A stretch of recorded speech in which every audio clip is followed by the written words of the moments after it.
Hey guys, and welcome back to my YouTube channel. If you're new here, I'm doing a series on plots and character arcs, so make sure to go back and watch any videos that you missed. In this video, I'm going to be talking about the main character of a positive change arc.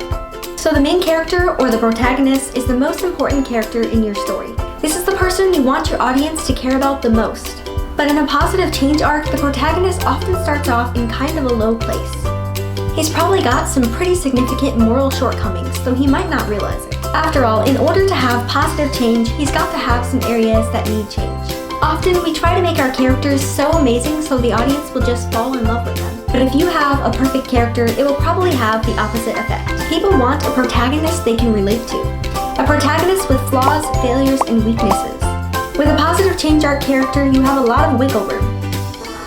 Your protagonist could range from someone with a few little quirks and flaws to someone with a whole lot of issues. Personally, I recommend the latter, because with a positive change arc, you want the change to be evident. So the worse he starts out, the more change you have to work with. Not only that, but a more dramatic change will help to emphasize your theme. More on that later. So does this mean that your protagonist is going to be perfect at the end of the story? No, not at all. That's why we have specific lies and truths. There are still plenty of other lessons for him to learn in the future, but he will have experienced real and obvious change. A flawed protagonist does not mean that you're excusing or endorsing their flaws. It just means that you're portraying a realistic human. If you try to tell people that God changes lives by showing them a perfect saint, you probably won't get anywhere. To truly illustrate the power of the truth, you first have to show the true nature of the lie. The positive change arc protagonist gives us hope. We can relate to his failures and even his lowest of lows. But he doesn't stay there. Through the power of the truth, change is possible.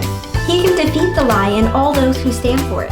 By the end of the story, he is not the same. He is a changed person. I'm going to cover more specifics about the protagonist, his past, and what he believes, so make sure to subscribe so you don't miss the next videos in this series. Thank you guys for watching, and I'll see you in my next video. Bye!